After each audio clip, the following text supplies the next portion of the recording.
Assalamualaikum warahmatullahi wabarakatuh dan selamat datang untuk kelas malam ni. Jadi kita akan mulakan pembelajaran kita dengan bacaan Ummul Kitab Al-Fatihah.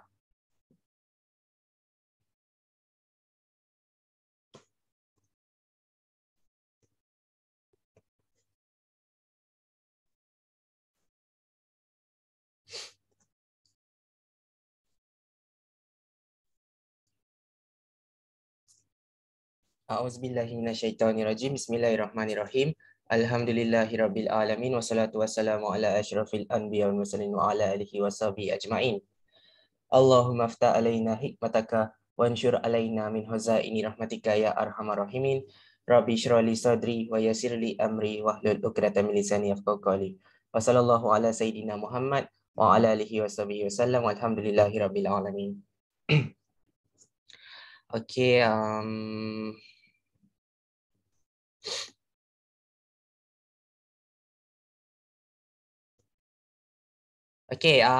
seminggu lepas kita dah habiskan chapter 1.2 iaitu propositional equivalence. Jadi dekat sini saya dah upload jawapan dan jawapan self practice 3 ni saya dah letakkan semua jawapan lah.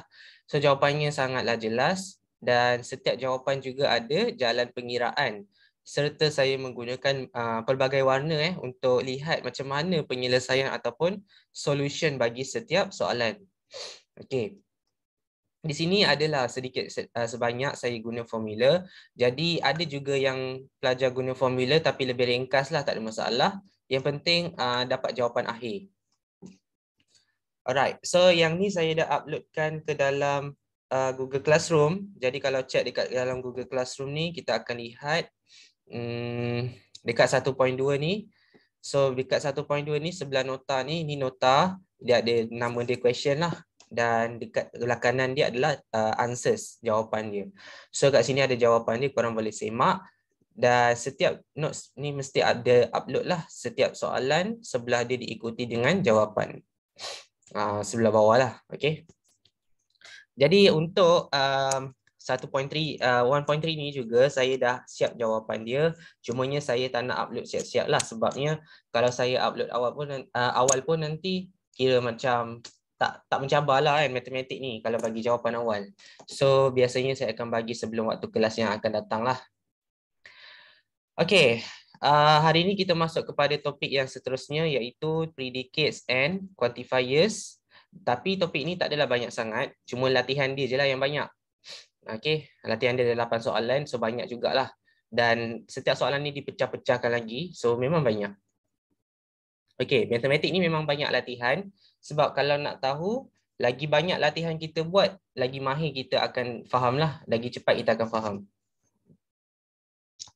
Okay, saya akan bagi go through simple sahaja hari ini. So, tak naklah complicated sangat. Okay, kita akan habis dengan awal. Jadi, boleh santai awal. So, kita lihat apa itu yang dimaksudkan dengan predicates dan quantifiers. Ini kita pergi kepada teori dulu. Okay. So predicates ni saya nak jelaskan dia adalah sesuatu statement. Okay, statement yang ada variable. Tak kisahlah variable tu dalam bentuk huruf X ke, dalam huruf Y ke ataupun huruf Z. Yang penting dalam satu statement ada huruf, ada nombor. Yang ni kita panggil dia sebagai predicates. Okay, predicates. Predicates juga akan mengandungi jawapan benar atau palsu untuk setiap statement. Jadi kadang-kadang dia letaklah Px tu sebagai P4 ataupun P2 atau apa-apa nombor yang dia suka hati nak letak. Okey, dan mesti ada jawapan benar atau palsu. Yang ini biasanya kita dah belajar masa true false dulu tu, yang masa 1.1 dulu tu. Okey, kita dah belajar dah masa propositional dulu tu So yang itu adalah predicate sebenarnya. Dan sama juga kalau Q ni dalam bentuk koordinat, dia bagi jawapan dalam bentuk koordinat lah, maksudnya XY.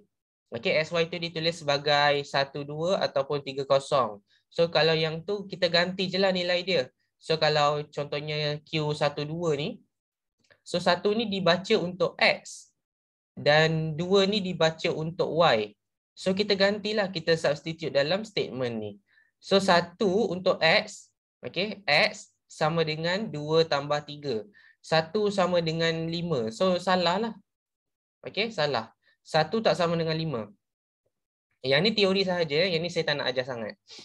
Kemudian kalau 3 kosong ni, samalah macam tadi. X tu 3, Y tu kosong. So kalau 3 sama dengan kosong tambah 3, so 3 sama dengan 3 benarlah, dia akan jadi betul. Okay, saya harap awak boleh nampak kat sini, boleh baca. Yang ni baca je, tak perlu nak buat latihan pun. Sebab ni teori sahaja. So yang ini kita anggap dia sebagai predicates. Okay, nama dia apa? Nama dia adalah predicates. Ni teori teori. Predicates ni ada PX ke, ada QX ke, ataupun QY ke, ataupun RX ke, ataupun RY, ataupun RZ. Apa-apa yang melibatkan huruf. Dan kita akan gantikanlah huruf tu dengan nilai-nilai tertentu. Ini kita panggil dia predicates. Senang saja. Sebab dia teori kan. Quantifiers ni benda baru yang kita belajar pada hari ini. Apa itu quantifiers? Quantifiers ni terbahagi kepada 2 jenis, iaitu universal dan existential. Okey, universal ni dalam bahasa Melayunya adalah keseluruhan. Bila cakap pasal semua ni, kita cakap pasal semua orang. All. Okey, bila cakap pasal semua ni, kita anggap semua. Okey, dalam bahasa Inggeris dia all. Okey, yang ini saya boleh tulis. Quantifiers ni, dia terbahagi kepada 2. Yang ni penting sebab yang ni memang banyak kita akan belajar hari ni lah untuk quantifiers. Predicates tu tak sangat sebab predicates tu kita dah belajar dah 1.1. Okey, quantifiers ni terbahagi kepada 2 iaitu all dan some. Ini. All dan some. Maksudnya dalam bahasa Melayu ni kita tuliskan dia sebagai semua atau sebilangan. Kan pernah dengar kan masa belajar tingkatan 4 dulu, semua dengan sebilangan ni. Okey. Itu adalah quantifiers.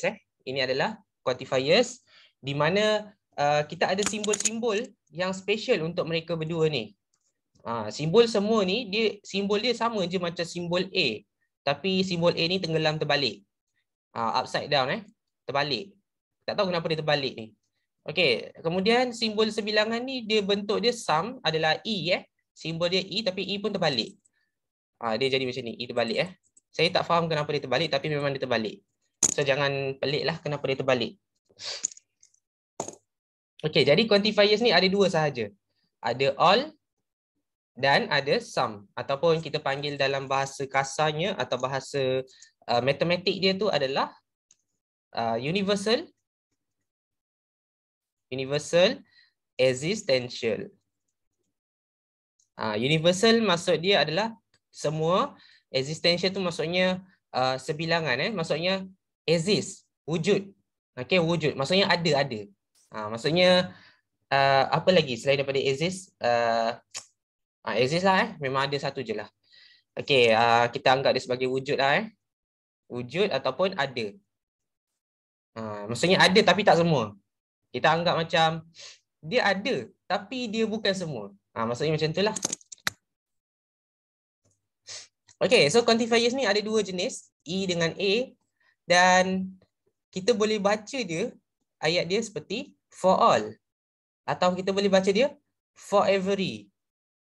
Untuk semualah. Okey, untuk semua. Tapi kalau existential ni kita boleh baca dia sebagai some ataupun for some, untuk sesetengah. Macam kita baca kan, bagi sesetengah pihak. Maksudnya macam itulah existential. Maksudnya ada tapi bukan semua. And then ada lagi satu perkataan digunakan untuk there exists. Maksudnya dalam bahasa Melayu ni kalau kita ni macam cakap apa ni? Dia wujud. Maksudnya macam itulah. Di situ wujudnya. Contohnya di situ wujudnya X. Jadi kita boleh katakan there is exist. Ataupun di situ ada sekurang-kurangnya satu. Maksudnya ada tapi tak semualah. There is at least one. So maksudnya existential ni maksudnya adalah ada tapi tak semua. Kalau universal ni dia ada dan dia mesti semuanya ada. For all dengan every. Kadang-kadang dia guna everyone sebab dia melibatkan orang kan. Everyone, everybody. Itu je lah yang saya rasa itu punya universal ni. Dia banyak lagi Cumanya yang ni kita panggil dia famous. Okay, ini teori sahaja. Teori berkenaan dengan predicates dan quantifiers. So nanti kalau soalan tanya, tentukan mana satu predicates dan mana satu quantifiers. Quantifiers ni melibatkan ni lah ayat-ayat ni. Ayat-ayat berita ni kan, untuk sesetengah pihak, untuk semua orang, semua sebilangan. Yang ni quantifiers. Kalau predicates melibatkan statement. Statement macam ni yang kita boleh substitute. Kita boleh ganti nilai X, Y, Z tu. Dan kita boleh tahu nilai dia betul ke salah. Ini kita panggil dia predicates. Predicates ni yang kita belajar 1.1 dulu tu. Okay, so nanti senang je nak bezakan antara predicates dengan quantifiers. Jadi tak ada apa-apa masalah untuk ni. Okay, so ni teori dulu. Sebab yang ni korang semua boleh baca lah. Nak tak nak baca. Okay, dia tak adalah complicated sangat. Yang ni baru kita akan masuk kepada example.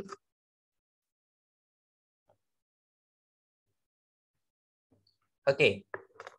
So example ni apa yang dibaca kat sini? Sekejap saya tengok sekejap. U positive integers not exceeding 3. Okay.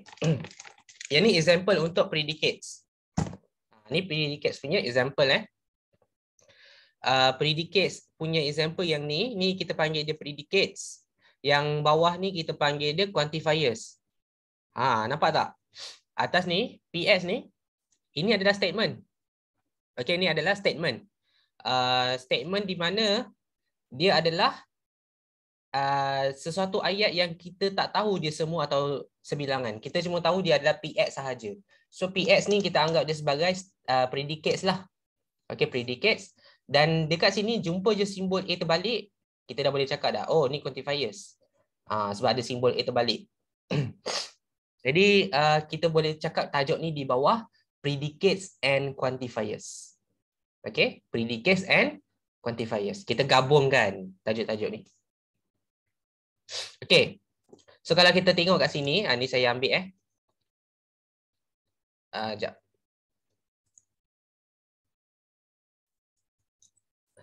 Okay, kita tengok example 1 ni. Oops. Okay, diberi kat sini, U adalah keseluruhan nombor, di mana keseluruhan nombor tu mewakili nombor positif yang tidak melebihi nombor 3. Contoh nombor positif yang tidak melebihi nombor 3 adalah nombor 1, nombor 2 dan nombor 3. Jangan tulis nombor 4 sebab nombor 4 ni melebihi nombor 3. Exceeding exceeding jangan. So kita stop sampai 3 sahaja.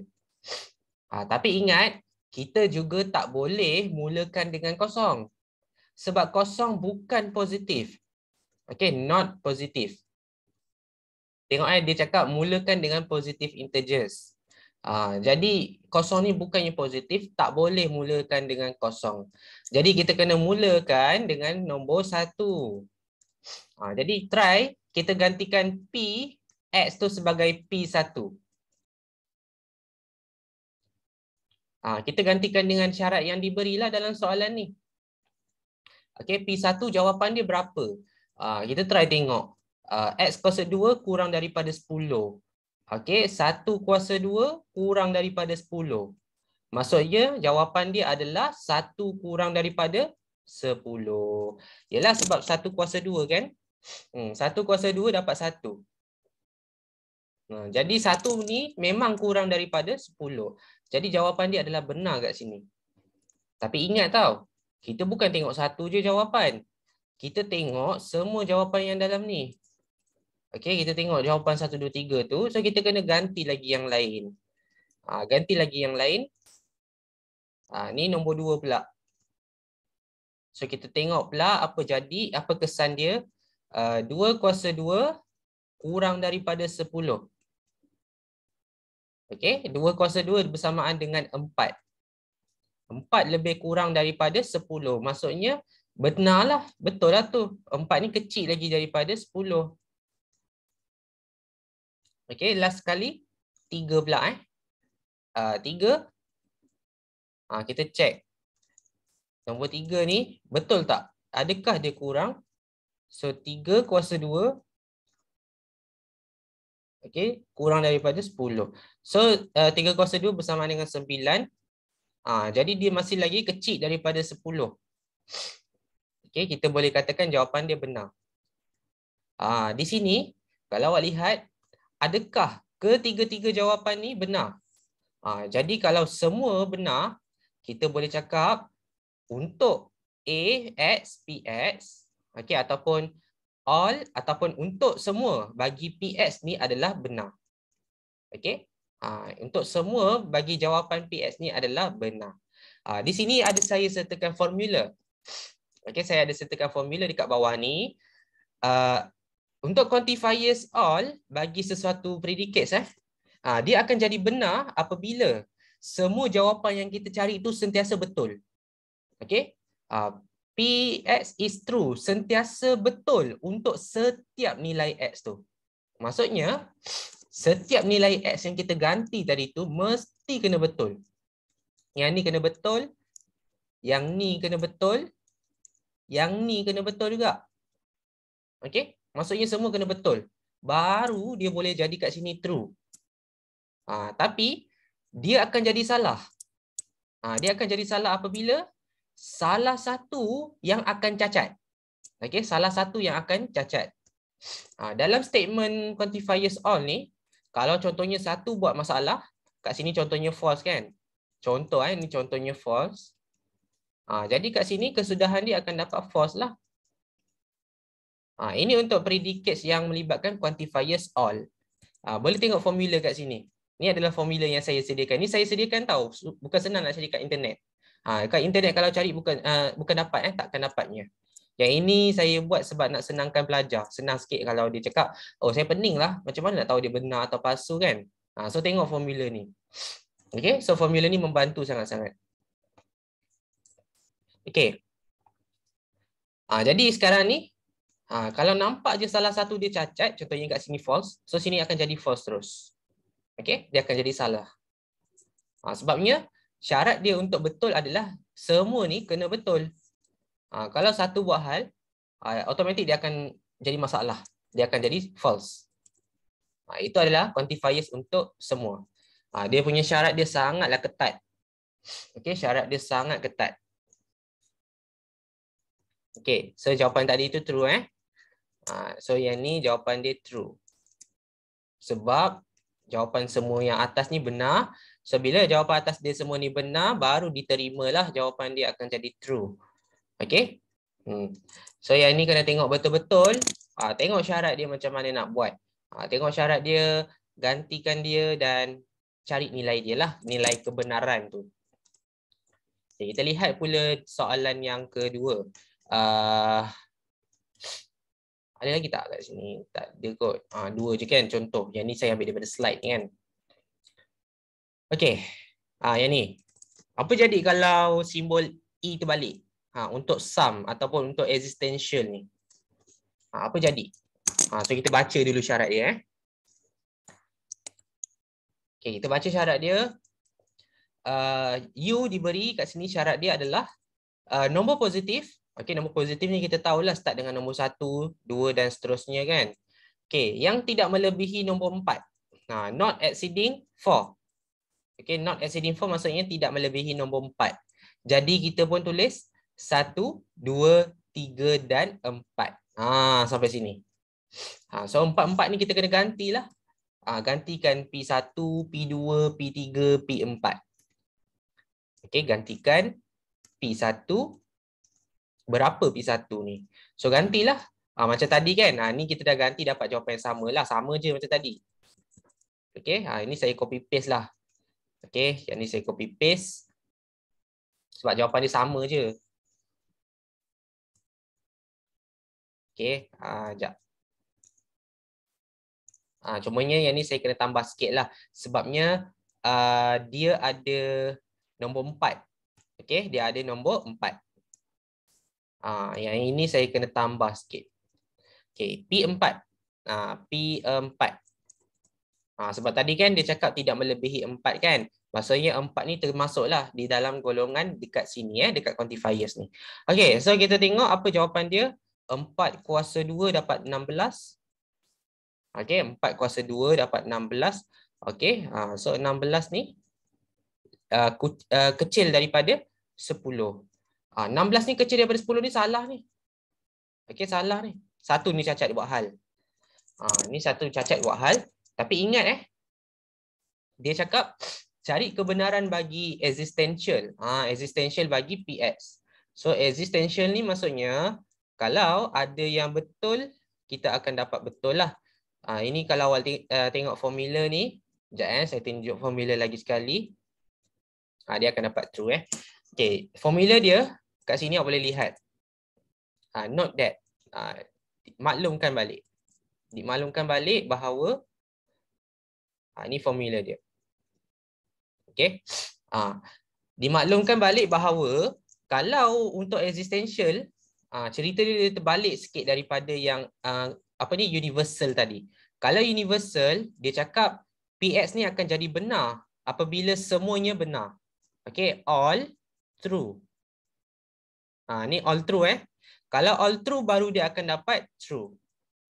Okay, kalau satu false, satu false dia akan dapat false. Tapi ingat, existential ni terbalik sifat dia. Existential ni sifat dia kalau satu je ada satu je yang true, automatik dia akan dapat true. Dia terbalik dia terbalik. Kalau ada satu je yang wujud, kebenaran dia menunjukkan betul, maksudnya dia betul lah. Dia macam ada je betul kat sini, automatik jawapan dia true. Okay? Ini untuk existential. Tapi kalau dia false, apabila semuanya salah. Okay? Semua false ataupun all false. Dia punya ni dia switch sahaja, dia terbalikkan sahaja. Kalau semua salah, baru dia akan dapat salah. Contohnya dari awal ni sampai akhir, semua salah. Daripada awal ni sampai akhir ni, semua salah. Okay? Baru dia boleh dapat salah. Itu dia punya existential. Yang ni korang kena tengok formula ni balik. Kalau all true, dia akan dapat true lah.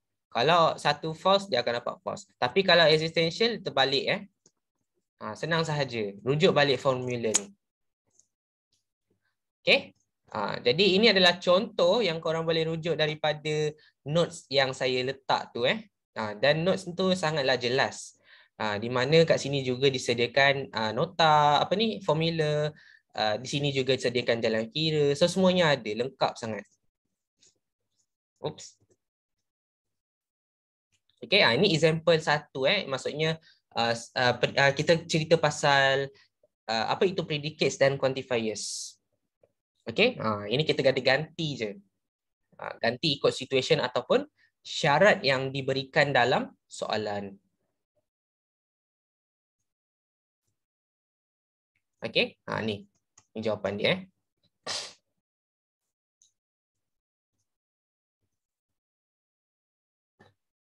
Okay, so kita ada berapa example? Ada 2, 3, 4 je. Okay, yang ni saya nak go through kepada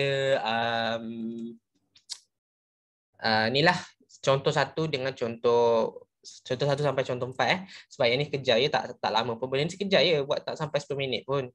Cumanya nak ajar je lama lah. Okay. Okay, kita tengok self practice 1 ni. Okay, kita tengok self practice 1. Self practice 1 pula. Self practice 4 soalan 1. Okay, self practice 4 nombor 1 So kita tengok dulu soalan ni macam mana nak buat soalan ni. Okay, tengok syarat dia dulu. Tengok syarat dia. Syarat dia cakap semua nombor benar. Semua nombor benar. Apa itu nombor benar? Apa itu nombor real? Okay, apa itu real numbers? Real numbers ni adalah nombor yang terdiri daripada nombor negatif. Okay, nombor negatif, nombor positif. Semua nombor lah, saya cerita semua nombor. Okay, semua nombor. Real numbers adalah semua nombor. Okay, real numbers adalah semua nombor. Contohnya, okay, ni real number real numbers. Okay, contoh kat sini. Okay, example example. 3/2. Okay, 3/2. 0.9, 1, negatif 4, negatif 7, 21, 100 dan sebagainya. Okey, maksudnya nombor pecahan, nombor perpuluhan, nombor bulat, nombor negatif, nombor positif dan segala nombor yang ada dalam matematik. Okey, ini kita panggil dia sebagai real numbers. Ni kita panggil dia sebagai real numbers. Jadi, kalau kita gantikan X ni dengan nombor negatif, saya ambil yang senang lah. Kalau saya gantikan dengan nombor negatif, saya letaklah nombor negatif 2 ke kan? Mungkin saya letak nombor negatif 2 kot. Okay, negatif 2. Okay, tambah 1. Negatif 2 tambah 1 melebihi negatif 2. So, kat sini awak akan dapat berapa? Awak akan dapat negatif 1 lebih daripada negatif 2. Okay. So, kalau kita tengok rantaian nombor ni kosong, ni negatif 1, ni negatif 2. Jadi maksudnya, kalau kita tengok rantaian nombor ni, negatif 1 lebih besar daripada negatif 2. Okey, betul. Negatif 1 adalah lebih besar daripada negatif 2. Itu kalau kita try guna nombor negatif. Okey, tak kisahlah awak try nombor negatif apa pun, jawapan dia still sama. Kalau saya try nombor positif, contohnya nombor 5. Okey, nombor 5 tambah 1 lebih besar daripada 5 tadi tu. Maksudnya lebih besar daripada nombor X tu balik. Tengok saya gantikan nilai X tu. Jadi 6 lebih besar daripada 5. Betul. Kalau kita letak apa-apa nilai X tu, tak kisahlah nilai X tu nombor negatif ke, nombor positif ke, jawapan dia sentiasa betul. Okey, jawapan dia sentiasa betul. Jadi kita boleh cakap jawapan dia adalah true. Dia tak ada jalan kerja. Dia tak ada jalan kerja. Cumanya bukti dia adalah macam ni sahaja. Okey, ni adalah evidence ataupun proof. Okey. Awak boleh je letak apa-apa nombor dekat sini. Nombor negatif apa pun. Nombor pecahan ke, nombor perpuluhan ke. Sama je jawapan dia akan dapat true juga. Kalau tak percaya, try lah nombor negatif 9. Try lah nombor negatif 13. Try sama je. So, dia akan menunjukkan bahawa jawapan dia sentiasa benar. Okey, itu contoh apabila kita buat prasyarat ni. Ingat prasyarat ni bebas. Tak kisah kalau kita nak bandingkan dua benda sahaja. Macam ni kan awak buat dua sahaja kan. Awak buat ni yang first, ini yang second kan. Tak kisahlah nak buat dua pun boleh, nak buat satu pun boleh, nak buat tiga pun boleh. Tapi kita kena yakin, betul ke semua tu betul? Kita yang kena rasa diri kita ni yakin ke tak? Adakah jawapan dia sentiasa betul? Kalau kita yakin, kita jawab true. Okay, sebab dia tak ada jalan kerja. Dia terus jawapan sahaja. Sebab soalan ni tanya, what is the truth value? Apakah kebenaran bagi keseluruhan bagi Px? Okay, keseluruhan real numbers bagi X tu lah maksud dia. So dia suruh kita teka, kita kena teka lah. Ni proof kita. Ni adalah apa yang kita boleh keluarkan daripada fikiran kita. Okay, itu untuk soalan 1. Nampak tak dia punya flow dia? Kan? Yang penting statement tu, betul lah awak buat statement ni, awak gantikan X tu dengan nombor yang sama. Janganlah gatal-gatal, awak letak sini negatif 2, X tu negatif 2, tiba-tiba dekat sini dapat nombor 2 pula. Janganlah. Kalau X tu sama dengan negatif 2, negatif 2 je. Kalau X tu sama dengan 4, 4 je lah. Jangan ubah apa-apa pula. Okay? So, dia macam ikut lah kat sini. Yang ni jangan lain daripada yang ni. Negatif 2 ni jangan lain daripada negatif 2. Nombor 5 ni jangan lain daripada nombor 5. Maksudnya kalau awak gantikan X tu dengan nombor sesuatu nombor tu, jadi nombor tu je yang awak guna. Jangan guna tiba-tiba X tu kejap-kejap 4, kejap-kejap 2. Janganlah macam tu. Kalau awak buat asing-asing boleh. Macam ni asing-asing ni boleh lah. Awak buat yang ni first proof, yang ni second proof. Yang ni awak buat asing-asing kan, yang tu boleh lah, tak ada masalah. Sebab ni kita cakap ni asing. Okey, yang ni asing lah. Kita ada dua proof. Kita ada dua bukti. Itu tak ada masalah. Yang ni boleh. Tapi kalau awak buat satu proof, okey, dalam satu kotak yang sama ni, awak buat satu proof, tiba-tiba X ni sama dengan 4, tiba-tiba X tu sama dengan 3. Janganlah macam tu, tak boleh. Jangan tiba-tiba dalam satu kotak tu awak pergi bedal tak dua-dua benda lain. So, hati-hati bila kita menggantikan nilai X.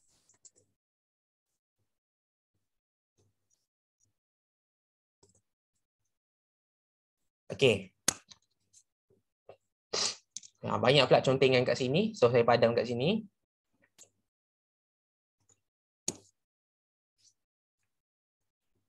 Okay, kita lihat lagi sikit. Kita lihat lagi sikit. Nombor 2. Okay, nombor 2. Nombor 3, 4 tu saya rasa korang boleh buat sendiri kot. Sebab sama je kan. Okay. Nombor 2 ni. Apa ni? Given that U ataupun all real numbers. Maksudnya samalah macam tadi. Real numbers tu adalah nombor segala nombor yang ada dalam matematik. Dan dekat sini ada predicates dia. Predicates dia adalah X kurang daripada 2. Katakanlah kita letak nombor 6. Okay, 6 dekat sini. 6 lebih kecil daripada nombor 2. Sudah terang lagi bersuluh bahawa jawapan dia salah. Okay, so jawapan dia salah. False. Okay, sudah terang lagi bersuluh jawapan dia salah. Cukup satu proof. Kita dah boleh buktikan bahawa jawapan dia salah. Ialah sebabnya, kalau awak lihat dalam formula tadi kan, untuk universal ni, satu je false, automatic false. Okay? Tengok balik formula ni. Okay, saya slide balik. Ni. Kalau satu false, atau mana saya conteng tadi? Ni. Satu sahaja false, automatic dia akan jadi false. Okay, so yang ni tengok simbol dia quantifiers ni macam mana. Okay, so senang saja nak teka kan. So best tau, sebenarnya buat soalan ni best. Dia sekejap je, tak lama pun. Cuma kena yakin lah. Betul tak jawapan kita. Okay, so yang nombor 3, 4 tu boleh try buat sendiri. Yang ni saya tak nak tolong. So senang je. Okay, next. Kita akan go through kepada example 2. Lepas tu kita akan rehat dalam 2 minit macam tu lah. Kita akan habiskan example 2 pula lah. Okay, sebab kita ada 4 example sebab saya nak go through 2 example 1 jam, 2 example 1 jam, lepas tu habis lah. Okay. Example 2. Saya ambil gambar sekejap yang ni.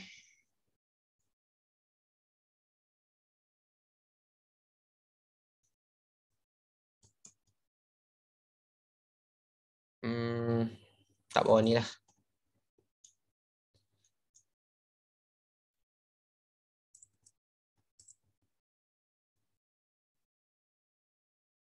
Yang ni soalan favourite saya dalam discrete math lah.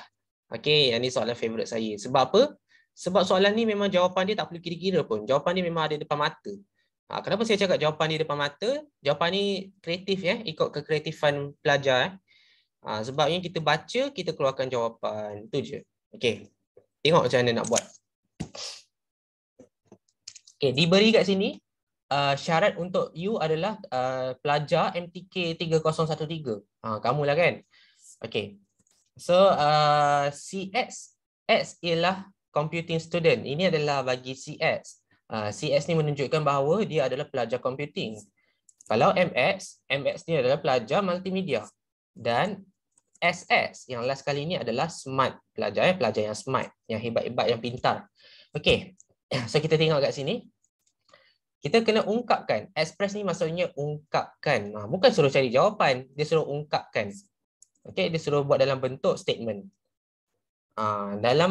Dengan menggunakan quantifiers. Ingat quantifiers ni ada dua. Ada A terbalik dengan E terbalik. Jangan awak pula yang terbalik. Okay, so yang ni ada dua simbol terbalik. Dan variables, apa variables dia? Yang ni variables dia. CMS. Okay, CMS. Ni variable dia. Dan predicates dia adalah dia punya statement ni lah. Ni statement dia. Okay. Statement dia kita ungkapkan dalam bentuk CX, MS dan SX. Okay. Macam mana nak tulis? Macam mana nak ungkapkan? So tengok betul-betul kat sini. Di sini kita nampak ada perkataan all. Sudah terang lagi bersuluh. All tu adalah A terbalik. Okay, A terbalik tapi ingat kena letak X. Kenapa kena letak X? Sebab dia menunjukkan X ni adalah computing students. Computing students. Silap. Bukan computing students. X ni menunjukkan kepada variables. Variables. X menunjukkan variables. Variables dia X. Kadang-kadang variable dia tak semestinya X. Kadang-kadang dekat sini dia ubah jadi CS, MS, SS. Kadang-kadang kat sini CA, MA, SA kan. Ini kita panggil dia variable lah. Dalam tu adalah variable. Okey, ni adalah variable So variable tu guna yang betul lah. Kalau dekat sini kita guna X, gunalah X. Okey, so kita kena letak X pada setiap variable tu Okey. Next. Kat sini computing. Computing. Huruf apa computing? Adakah dia huruf C? Computing adalah huruf C Kalau ambil M salah. Kalau ambil S pun salah.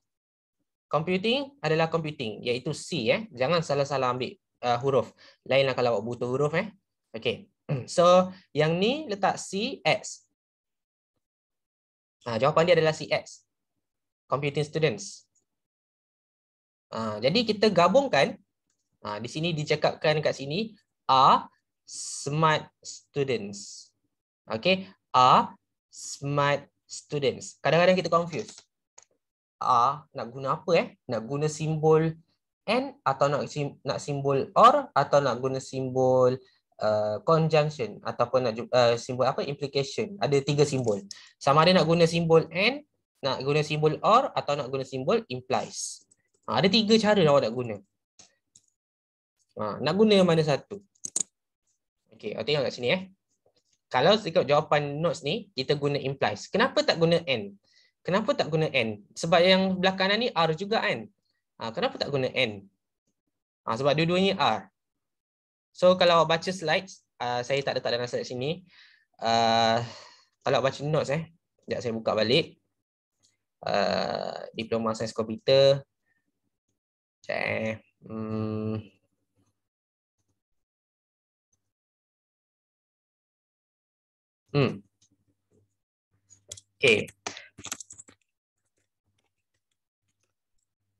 Ni.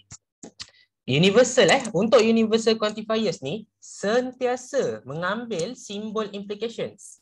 Okey, sentiasa ataupun bukan sentiasa lah, kita cakap apa ni? Usually, kebiasaannya. Kebiasaannya ambil simbol implication lah. Tapi kalau kadang-kadang dia letak conjunction, kadang-kadang dia letak disjunction. Tapi ingat, dalam universal, siapa yang letak conjunction memang jawapan dia salah. Okey, letak disjunction tak apa, tapi kalau disjunction tu kalau perkataan dia adalah or, kan? Kalau or tu kita tahulah disjunction kan.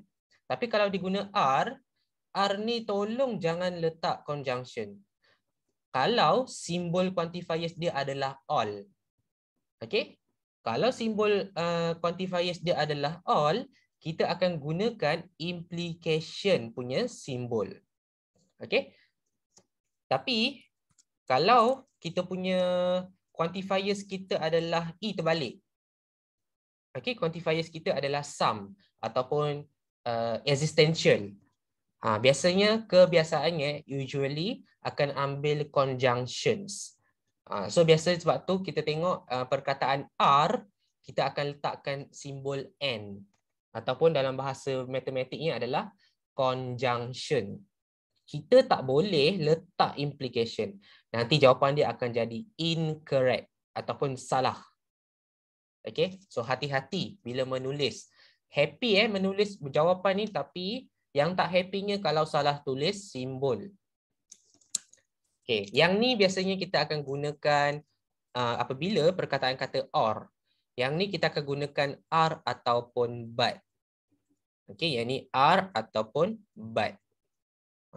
So hati-hati bila kita gunakan simbol disjunction, kita akan gunakan apabila perkataan or. Bila pula kita akan guna conjunction apabila kita ada simbol E terbalik. Kalau kita guna implication, kita ada simbol A terbalik. Ingat tu. Yang ni both ni both boleh. Dia dua boleh. Okay. So kalau lihat kat sini, kita ada A terbalik kan. Jadi simbol yang lebih tepat adalah simbol implication. So implication, smart students. Budak smart maksudnya pelajar pintar. Jadi kita akan guna SS. Jadi kita letak S.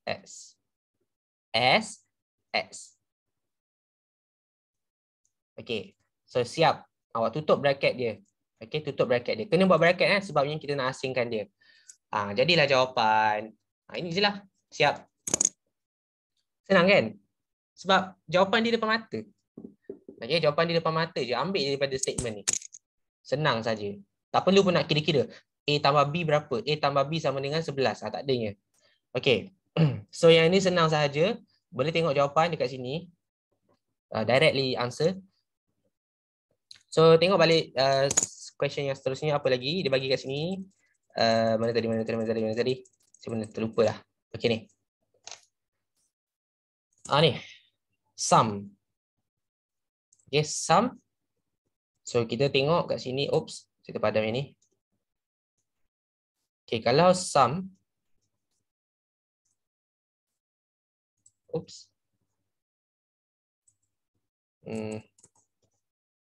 Okay. Kalau sum kita guna apa? Kita guna simbol E terbalik. Sum kan maksudnya sesetengah atau sebilangan. So kita gunalah existential. Existential letak X. Kemudian kita buat bracket. Kita letak bracket macam ni, petak macam stapler ni. Kita tulislah apa dia? Computing students. Okay, CS. Okay, C untuk computing, X untuk students. Kita akan gunakan ikut simbol yang betul lah. Kalau simbol untuk E terbalik, kita guna N ataupun conjunction. So kalau smart students ni maksud dia adalah SX. Dia sama je statement macam tadi, cumanya dia beza simbol dan beza quantifiers. Sama je soalan dia, cuma beza simbol quantifiers dan simbol penyambung dia. Apa ni yang panggil? Connection dia tu. Ni kita punya perbezaan dia. Senang kan? Okay, kita tengok lagi. Lagi banyak, lagi best.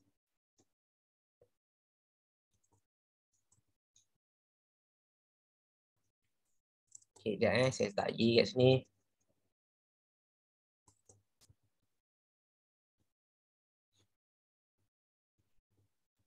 Okay. Bawakan sikit lah. Alright, so ni. Kalau belajar yang tadi, all kita guna A terbalik, sum kita guna E terbalik. Jadi apa jadi kalau kita guna if then? If then kan pernah dengar tak? Jika maka. Kan? Kita ada belajar masa 1.1 juga yang kita buat kontrapositif semua tu kan. Kita guna if then. Jadi biasanya if then ni kan melibatkan simbol implication. So automatic lah dia akan melibatkan simbol A terbalik. Jadi automatic if then ni jika maka. So guna simbol A terbalik. Jangan guna simbol E terbalik. Siapa guna E terbalik memang salah. Okey. Jadi guna simbol A terbalik. Sebab ada if then. If then kan guna implies. Yang ni implies wajib lah. Sebab if then Okay, kita baca kat sini. X is a computing student. Samalah. Computing student ni adalah CX. Okay, CX. So kita tulis kat sini CX. C bracket okay, X. Implies jangan lupa sebabnya dia akan menggunakan if then. So kena guna implies. Not multimedia student. Kalau not multimedia student, ingat ya penafian. Kat sini dia cakap X is a multimedia student. Kalau dekat bawah ni dia cakap student is not. So pandai-pandailah letak simbol negation kat sini. Negation multimedia student. So multimedia adalah M. Dia jadi not MS. Not MX. Macam itulah. Okay, senang sahaja. Letak simbol negation. Negation tu menunjukkan bahawa penafian lah. Berlaku penafian dalam statement tu. Kan, senang kan? Sebab saya dah cakap dah tadi, quantifiers ni yang kita belajar adalah perkataan all, everyone, for every, for all, apa lagi? Macam tu kan? Kalau some, kita belajar simbol dia adalah there is, exist, apa lagi? for some, kan? Dia adalah perkataan-perkataan untuk sebilangan. Tapi sebenarnya ada banyak lagi. Contohnya macam sekarang ni awak belajar, yang baru adalah if then. If then untuk siapa? If then untuk kat sini AX lah. A terbalik X tapi kalau kat sini kita belajar yang sebelum ni adalah there is exist. Tapi sekarang kita belajar there does not exist. Macam mana nak buat? Kalau kita belajar there is exist kan sama dengan I terbalik kan? Tapi sekarang ni dia akan jadi there does not exist. So pandai-pandailah letak negation dekat not ni, negation dekat I ni. Kita letak negation kat sini. Sebab dia kata not exist. So not exist, tak wujud. Not exist. Pandai-pandailah letak not I kat situ. So dia adalah statement-statement pelik yang awak akan jumpa nanti. Dia ada banyak lagi. Not all. Okay, not all. Not all ni apa? Not all ni maksudnya adalah not A terbalik. Okay, senang sahaja. So ingat tau, dia tak semestinya awak belajar simbol ni bersih sentiasa. Sentiasa bersih je, positif je kan? Tak semestinya. Kadang-kadang ada simbol negatif. Okay? Dia ada banyak lagi statement-statement yang awak boleh jumpa kat sini. Yang saya tak ajar hari ni lah. Okay. And then kat sini awak baca lagi. Computing student. Computing student. Ni stop sampai sini stop sampai does not exist ni cukup. Ni kita tulis not exist. Kemudian computing student ni kita tulislah CS. Okey, kita tulislah computing itu sebagai CS. CS. Kemudian who is also a multimedia student. Dia adalah gabungan. Gabungan adalah menggunakan simbol conjunction. Memang tak lain tak bukan kita guna conjunction sebab dia adalah quantifiers existential. Ingat, quantifiers existential ni kalau awak keliru nak guna simbol apa, awak guna je simbol and. Okey, dia akan jadi disjunction macam ni apabila dia menggunakan perkataan or. Okey? Tapi tak ada perkataan or kan? Jadi jangan guna disjunction. So gunalah and. Okay, MS, multimedia student. Jangan pandai-pandai letak negatif sebab dia tak cakap pun not a multimedia student. Dia tak cakap pun. Dia cakap who is also. Jadi hati-hati Kalau dia cakap not multimedia, baru letak negatif. Sama juga dengan computing tadi. Kalau dia kata not a computing, baru letak negatif kat sini. Tapi tadi dia cuma cakap not exist je. Sebab not exist lah. Dia punya negatif lah. Bukan yang dia punya. So hati-hati masa nak menulis. So dia ada jawapan ni macam ni. Settle Senang je. Okay. Ada lagi tak soalan? Sekejap saya tengok ada lagi tak. Okay, ada lagi satu.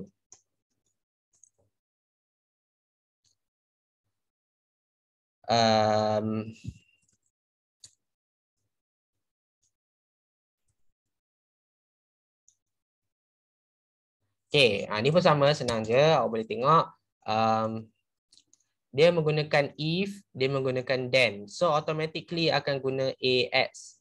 Senang kemudian awak lihat kat sini, yang menyusahkan saya ni adalah kat sini any multimedia student, okay, MX, selagi dia tidak menjumpai perkataan then.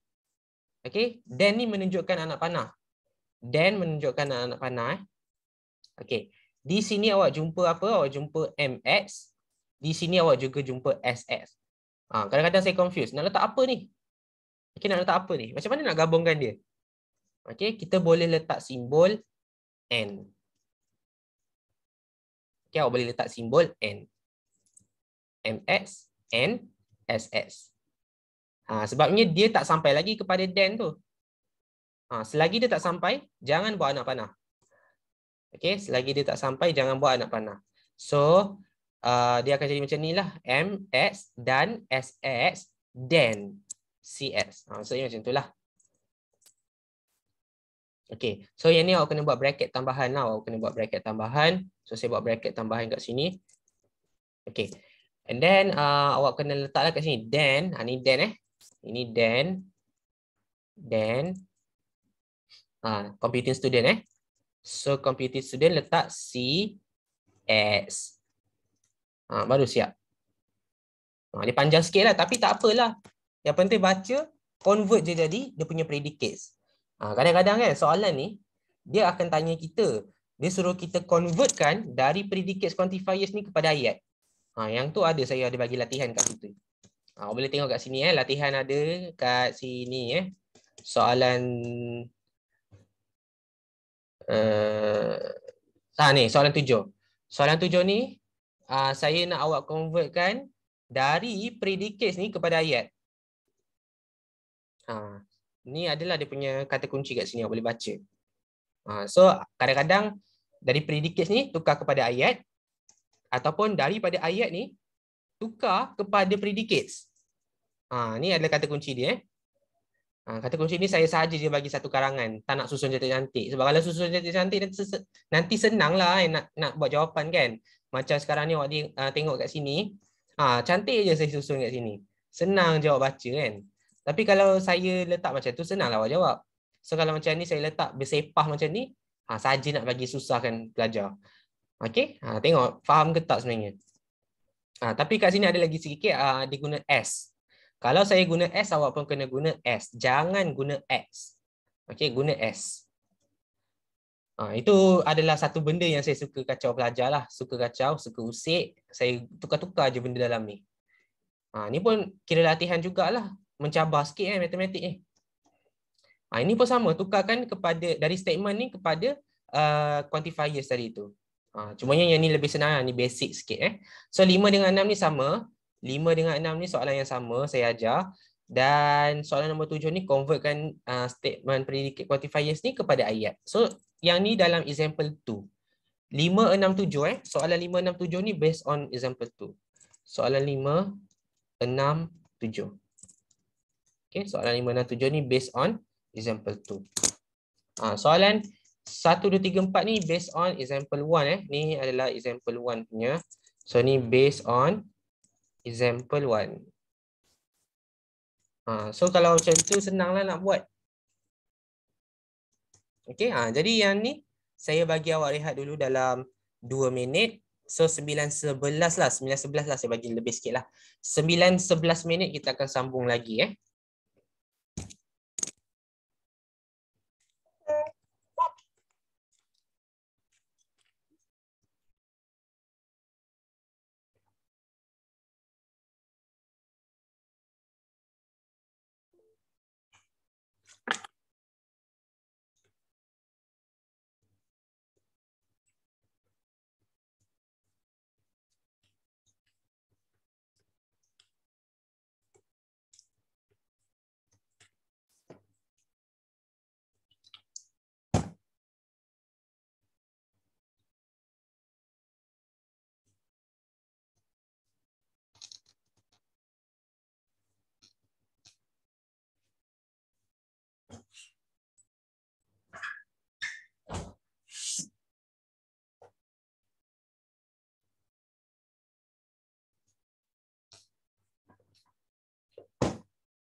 Okay, kita sambung lagi berkenaan dengan example 3 dan 4.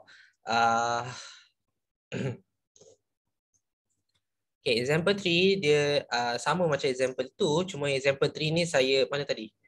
Oops. Example 3 ni saya just nak bagi tahu sebenarnya kita boleh menukarkan simbol A kepada simbol E. Yang ini saya tak nak awak fokuskan sangat sebabnya biasanya terjadi dalam soalan objektif. Bila awak dapat soalan objektif, kadang-kadang kita dah buat betul statement ni, kita dah gantikan dia, dah cantik jawapan, dah molek dah pun. Tapi tak jumpa dalam ABCD tu, dalam pilihan jawapan tu tak jumpa. Macam mana nak buat? So kita akan convertkan kepada berlawanan dia. Kita akan negationkan dia, kita akan cari dia punya kesudahan dia. Sama tak dengan jawapan. Nanti saya akan bagi satu contoh soalan midterm saya ataupun soalan masa saya test dululah, di mana saya buat soalan objektif, saya dah buat betul tapi tak jumpa jawapan ABCD. Nanti saya akan tunjuk. Okey, kita tengok dulu soalan ni. Okey, example 3 ni based on soalan tadi, jawapan tadilah. Okey, jawapan tadi kat sini. Ni jawapan tadi A, B, C, D dan E. Ni jawapan dia lah tadi. Cumanya saya convertkan kepada bentuk lawan dia. So macam mana saya nak convertkan dia? Okey, saya ambil yang ni. Ni jawapan yang tadi Okey. Untuk cari jawapan sebalik dia ni, kita letak negation pada semua bahagian. Okey, saya letak negation pada AX. Okey, saya letakkan negation pada AX dan saya letakkan negation pada dalam bracket tu. Tapi sebelum saya letakkan dalam bracket ni, saya letak dulu kat luar. Saya beratur dulu dekat luar ikut giliran. Saya letak dulu kat luar ikut giliran. Dia jadi macam ni saya kena letak negation supaya saya dapat dia punya songsangan ataupun sebalik bagi yang quantifiers asal lah. Okey. Untuk pengetahuan pelajar, kalau saya derivatifkan atau saya songsangkan AX, saya akan dapat negatif EX. Okey. Yang ni saya tahu awak pening. Okey, saya akan kasih nampak jelas sikit Okey.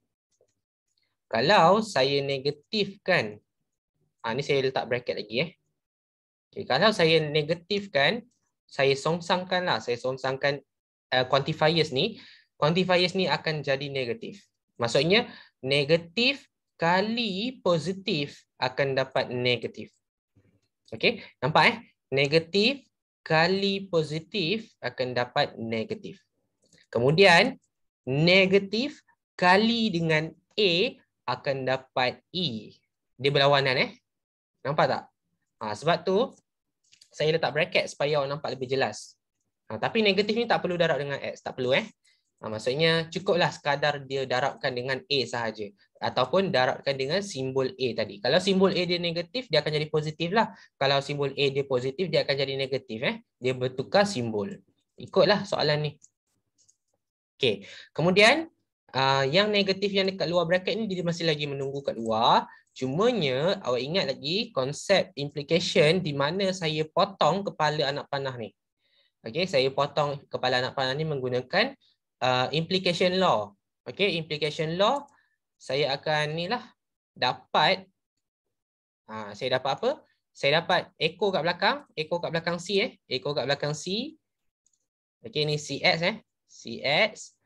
Kepala dia letak kat tengah-tengah tu. Okey, and then SX. Salin balik SX tu. Okey. Baru saya guna De Morgan lagi sekali untuk yang dalam bracket ni. So, saya akan buat negatif kali negatif akan dapat positif. Okey, negatif kali negatif akan dapat positif So, saya tulis dekat sini asal dia. Okey. Okey, negatif kali negatif dapat positif, saya tulis CX positif CX. Okey, kemudian ingat simbol ni De Morgan ni maksudnya awak kena darab dengan semua Awak kena darab dengan negatif, awak kena darab dengan R, awak kena darab dengan S. So semua kena darabkan. So ingat, OR lawan dia adalah AND. OR lawan dia adalah AND. Ataupun disjunction lawan dia adalah conjunction. Kemudian, kita akan dapat apa? Kita akan dapat negatif SS.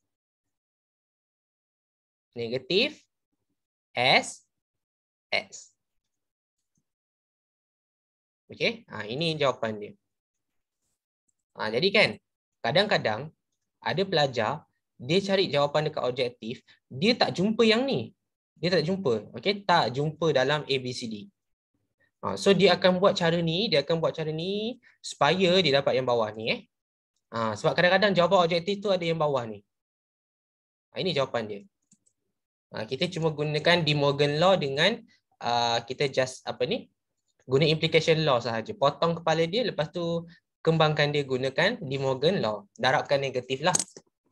Itu sahaja, tak banyak pun. Formula dia ada, tapi yang 1.2 dulu yang kita belajar tu tak banyak lah kita guna.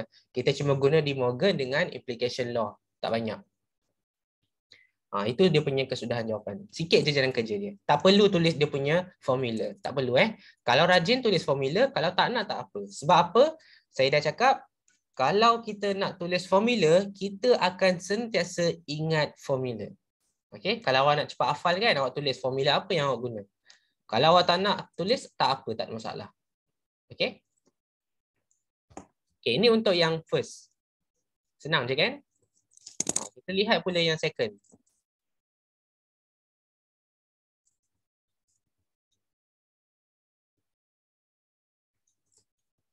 Okey, cara yang sama Kalau cari-cari kat objektif, contohlah dapat soalan objektif kan. Kalau subjektif tak apalah, awak boleh terus bagi jawapan yang ni, tak salah pun. Okey, cuba kalau soalan objektif tiba-tiba kot lah quiz ke, midterm ke kan, ataupun final ke dapat soalan objektif, itu yang kita sakit tu, dah buat betul tapi tak jumpa. Okey, kalau tak jumpa, apa nak buat? So kita akan songsang dengan dia. Kita akan songsang. Benda ni saya tak, macam mana nak cakap? Benda ni memang tak diajar langsung dalam slide. Okey, memang tak diajar langsung dalam slide. Benda ni adalah kemahiran diri sendiri untuk cari jawapan. Ini masa saya diploma semester 1 tu, saya tengok slide tu, saya buat soalan dan saya tak dapat jawapan. Saya pun mula fikir, apa salah saya kan? Apa yang silapnya dekat dalam jalan kerja tu? Rupanya bila saya cek balik jawapan, lah, itu ke jawapan sebenar dia, kena songsangkan. Yang ni pun saya tengok balik, baru tahu kena songsangkan. Macam mana saya boleh tahu ajaran ni? Yang ini saya cari sendirilah, saya cari solution sendiri. Sebab dalam slide tu, kalau lihat, dalam slide ni macam mana saya boleh tahu? Saya boleh tahu based on, mana muka surat berapa ada kat sini. Ni. Yang ni start daripada sini saya baca kat sini je. Boleh tengok kat sini dua ni. Dia ada cakap OR. OR tu maksudnya ada dua jawapan. Kalau saya letak AX, negatif MX, tiba-tiba saya songsangkan dia jadi negatif EX, positif MX. So saya boleh fikir balik. Mungkin dia gunakan negation kat sini. Jadi saya try buat kaedah songsang. Last-last kena pula dengan jawapan. So betul lah, boleh je guna formula yang tu. Saya setakat tengok dua ni je, saya dah boleh buat untuk semua benda jenis jawapan. Jawapan yang macam ni, jawapan yang macam ni. Sebab tu, memang tak diajar langsung dalam slide. Okay, yang tu kena cari sendiri. Okay, next. Lepas kita dah letak negation kat sini, dekat ES ni kita dah letak negation kan. Kita letak lagi satu negation dekat yang bracket ni. Beratur dulu, tunggu giliran, ambil makanan. Okay, cerita pasal makanan pula, saya tak makan lagi. Okay. Tengok kat sini, CX and SX.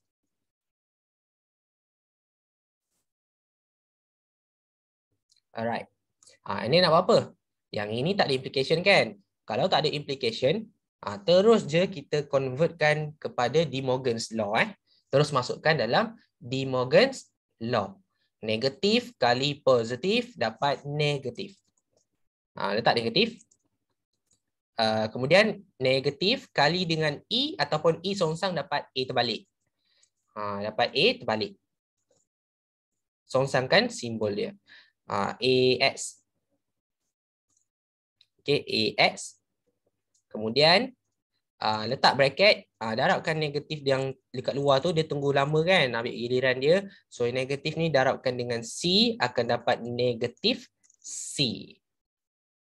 Negatif C. Ataupun sini saya letak warna biru dah, bagi awak nampak sikit negatif C X. Ingat, simbol conjunction ni kena songsangkan juga. Negatif kali dengan conjunction akan dapat disjunction.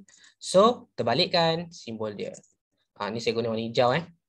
Terbalikkan simbol dia. And then, S, X. Silap. Satu masalah. Negatif kena kali dengan S juga.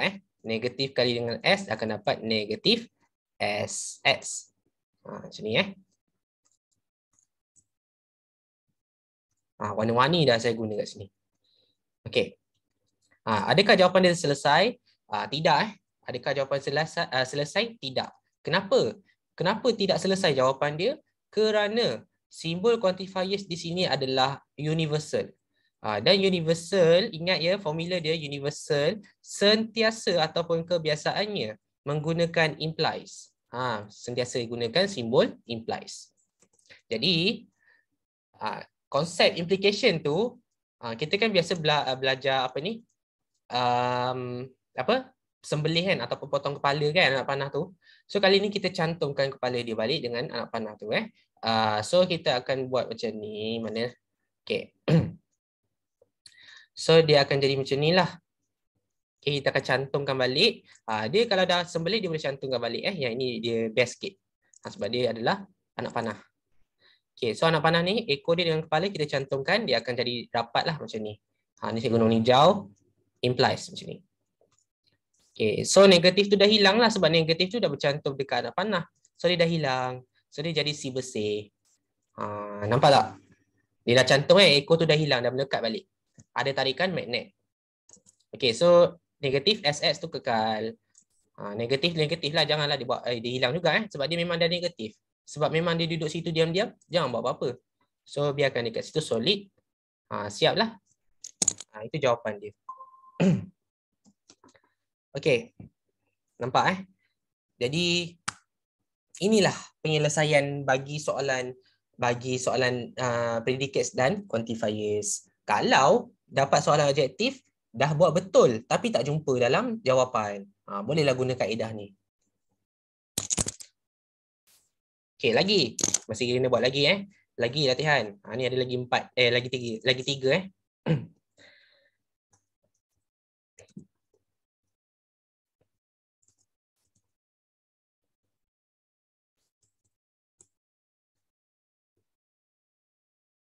Okey. Benda yang ni saya laju sikit sebab benda ni tadi awak dah tahu detail kan. So saya laju sikit. So kalau saya letak negatif, lepas tu letak bracket, A terbalik, X. Lepas tu letak negatif lagi. Bracketkan dia dan salin soalan. Okey, salin soalan macam ni. Okey. Songsangkan dia akan dapat negatif. Okey. Kenapa dapat negatif? Sebab negatif kali positif dapat negatif. Kemudian negatif kali dengan A akan dapat E. Dapat E. Dia terbalik sini. E terbalik. Buat satu-satu kena buat slow-slow. Kalau buat laju-laju takut cuai. So buat slow-slow. Jangan lupa kita kena letak X kat situ. Kalau lupa tak ada markah So letak X. Kalau huruf S kena letak huruf S. Kalau huruf A kena letak huruf A. Kalau huruf B kena letak huruf B. Ikut variable yang betul. Okay, variable ni daripada soalan example 2 tadi Okay, jangan lupa kita ada implication, kita boleh potong kepala dia, kita boleh pisahkan kepala dia dengan ekor dia So, potong dulu kepala dia, gunakan implication law.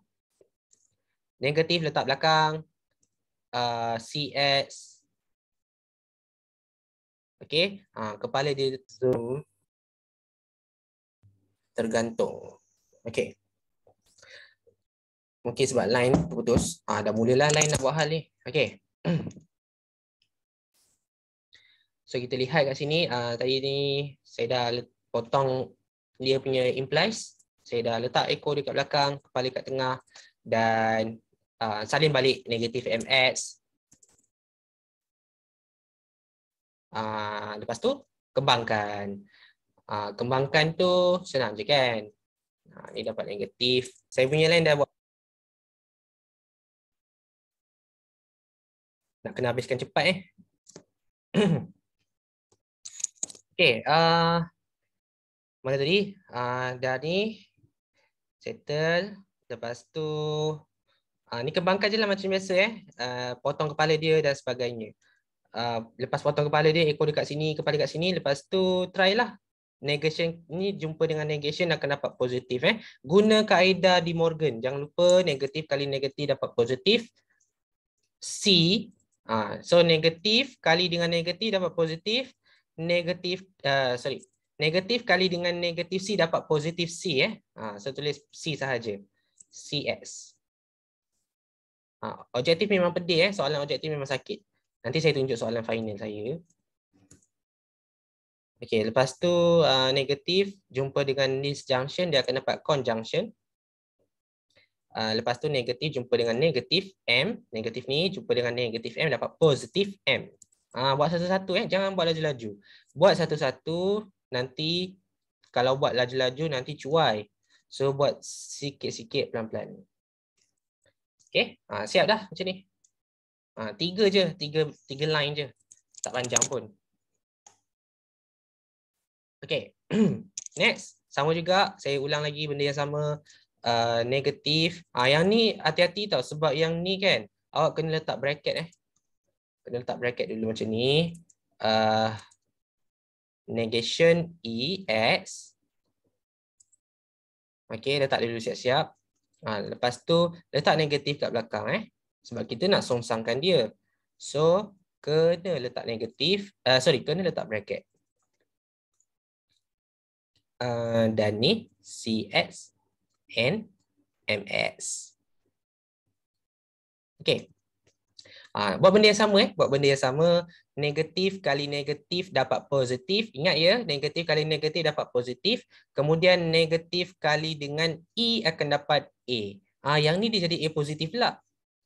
Kenapa dia dapat A positif? Sebab negatif kali dengan negatif dapat positif. Ingat tu. Sebab tu kena buat satu-satu. Okay, and then kembangkan dalam bracket ni. Terus negatif C X. Okay, negatif CX. N jadi OR. Songsangkan dia. Positif M jadi negatif M. Okay, positif M jadi negatif M. Jangan lupa tutup balik kurungan tu. Jadi macam ni dah siap ke belum? Belum, sebab ada A terbalik. Kena guna implication. Kena ingat, kalau A terbalik kena guna implication. So kalau saya cantumkan dulu purple ni. Saya cantumkan dulu letak tengah-tengah.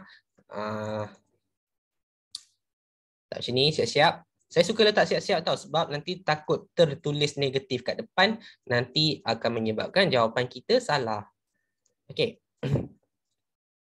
Okey. Salin balik. Salin balik. Itu je lah. Siap. Salin balik Yang lain salin. Cuma ya ingat tau. Bila kita cantumkan anak panah ni, maksudnya ekor dengan kepala, negatif tu akan hilang. Tapi negatif belah kiri je lah hilang. Negatif belah kanan ni ada. Kekal ada. Dia tak buat apa-apa pun. Kan? Nampak tak? Dia kekal dia ada. So hati-hati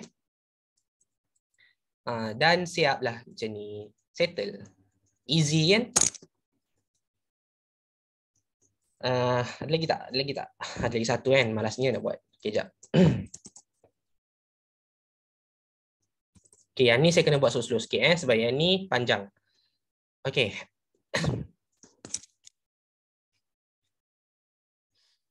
First, letak bracket. AS. Okay, letak lagi bracket. MS. NSX. Tutup. Implies CX. Panjang kan? So letak negatif dekat sini, letak negatif dekat sini lah. Okay, yang ini, yang ni kan. Okay, buat benda yang biasa, buat normal macam tadi, tak ada masalah. Cuma jangan gelabah, jangan takut, jangan cemas, jangan lari. Buat macam biasa. Negatif kali dengan positif dapat negatif. Negatif kali dengan A akan dapat E terbalik. Okay, tulis X dia, jangan lupa tulis X dia. Kemudian negatif kali dengan dalam ni. Okay, saya tak nak pecahkan ni dulu Atau kalau nak pecahkan ni dulu pun boleh. Saya rasa boleh je pecahkan yang tu. Saya rasa pecahkan je lah dulu. Okay, negatif ni biarkan luar. Sekejap saya pecahkan echo tu. Sebab saya rasa macam sakit mata kalau saya jumpa implication ni. Okay, so saya pecahkan dia. Saya potong echo ni. Tapi ingat tau, bila dah potong dia punya ni, kepala dia akan tinggal kat situ juga. Dia punya kepala tinggal kat tempat yang sama. Bukan kepala dia tinggal kat depan ni salah. Tapi kepala dia tinggal dekat tempat yang dia dipotong tadi tu. Echo dia ni akan duduk dekat belakang bracket tu.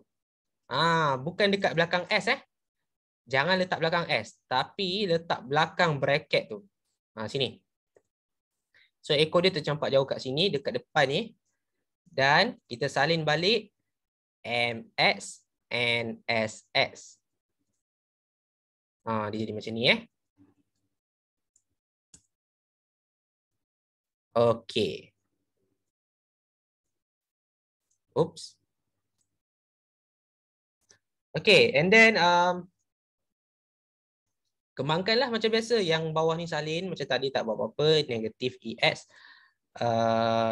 Yang beza dekat sini, okay, awak lihat kat sini. Yang ni janganlah pandai-pandai awak pergi kembangkan semua. Janganlah macam tu, jangan tengok betul-betul kat sini. Negatif ni boleh matikan negatif ni. Nampak tak? Negatif yang depan ni boleh matikan negatif yang depan ni. Maksudnya awak just boleh padam dia lah, erase sahaja. Lepas tu, negatif ni kali dengan N. Negatif ni kali dengan C. Dia boleh erase yang ni. Tak ada masalah Dia boleh padam. So, dia akan jadi apa? Dia akan jadi ni lah.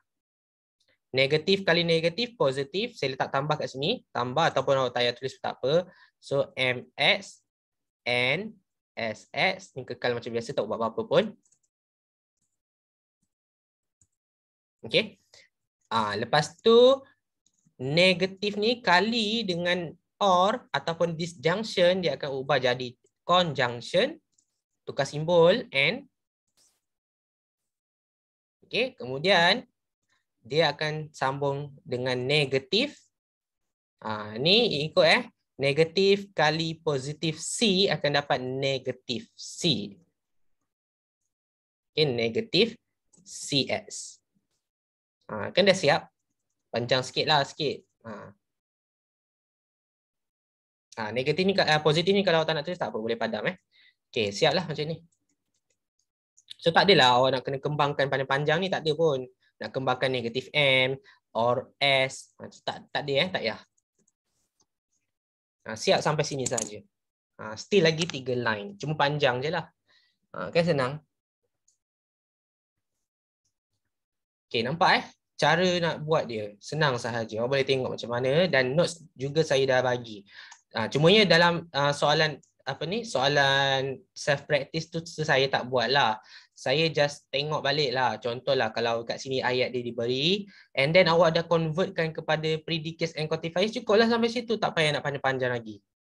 Cumanya kalau dapat objektif punya soalan, kalau tak jumpa baru guna kaedah example 3 tadi Okay, baru guna kaedah example 3. Kalau objektif lah. Kalau subjektif tak payah buat. Okay, just bagi jawapan yang asal. Macam ni lah jawapan asal dia. Cukup sahaja. Kiranya dia ada 2 jawapan tau. Sama ada jawapan yang pertama ni atau jawapan yang warna biru ni. Kiranya dia ada 2 jawapan. Okay, awak ingat tu je. Dua-dua betul. Alright. Saya nak tunjuk contoh soalan. Sebelum saya go through pada example 4. Ni kot. Soalan lama sangat. Tapi bukan batch saya lah. Saya punya 2019. Okay. Tapi saya pernah lah midterm, saya dapat soalan yang sama sebiji macam ni. Dan saya tak tahu macam mana saya boleh buat betul lah ni kot.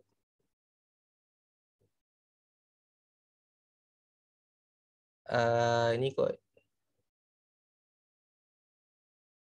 Bukan. Ni. Sekejap saya tengok balik. Kalau saya ambil soalan ni. Okay, saya letak kat sini jap. Tumpang tumpang letak. Panjangkan sikit. Soalan 12. Tapi ingat tau, korang kalau semua final assessment kan, soalan final assessment ni lain sikit lah. Ni masa zaman face to face punya soalan. Sebab masa saya SEM 1 tu, saya face to face. Jadi saya dapat soalan yang sebiji macam ni lah. Tapi kalau korang dah dapat final assessment, soalannya lain sikit lah bentuk soalannya. Okay. Cumanya saya tak sure kalau final assessment korang tu ada objektif atau tak. Biasanya objektif ni pada quiz lah. Okay, so kita tengok kat sini. Contoh soalan dia. Dia kata if any student oopsie. If kan kita guna A terbalik. Okay, A terbalik kan. Kemudian ada perkataan then. Tapi then ni kadang-kadang tak ada. Tak apalah, saya letak arrow lah siap-siap kan. Saya letak arrow siap-siap macam tu. Tapi lihatlah kat sini. Late to university. Okay, late to university. Ni saya tak sure lah kenapa dia guna kelas. Tapi kita guna CS lah. Macam soalan lain je sekejap. Saya rasa soalan lain ni. Saya rasa soalan ni ada masalah. Tapi tak apa. Saya just gunakan ni S. Ni L. Ni H. Something lah. Okay. Sekejap Terbalik. Yang ni L. Yang ini H. Yang ini S. Saya rasa macam tu lah. Something. Sekejap. Macam mana soalan dia? Saya rasa saya salah ambil soalan ni. Saya ambil yang ni lah. Midterm 1.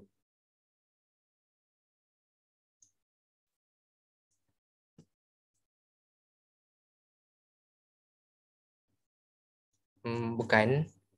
Bukan midterm 1. Betul. Midterm 1.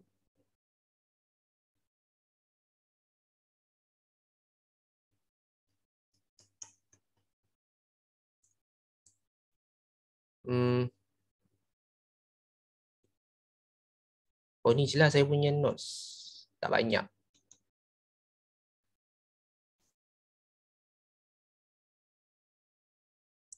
Okay, tak apa. Cumanya saya just nak bagi tahulah kalau dia macam tak ada kena-mengena sangat lah dia punya soalan ni.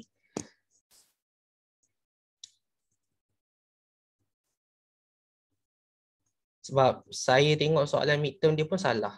Dia tak ada relate langsung dengan dia punya table. Padahal soalan dia relate. Saya tak sure macam mana. Sebab yang ni bukannya paper saya. Paper saya kan 2019. Cumanya yang ni dia tak relate pula.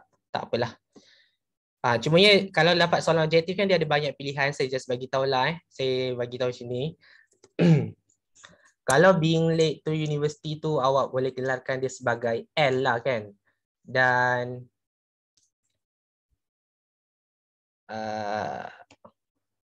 memang tak relate soalan ni. Tak apalah. Malas nak tolong soalan ni. Okay, tak apa. Ni saya cancel balik. Cumanya saya nak nasihat lah. Kalau contohnya awak dah buat soalan objektif tu dan awak tak jumpa tak jumpa dia punya jawapan lah dalam ABCD ni, try guna songsangan tu memang akan dapat. Okay, try guna songsangan tu memang akan dapat lah. Contohlah kalau buat macam tu dah try hard kan, tak dapat, songsangkan je.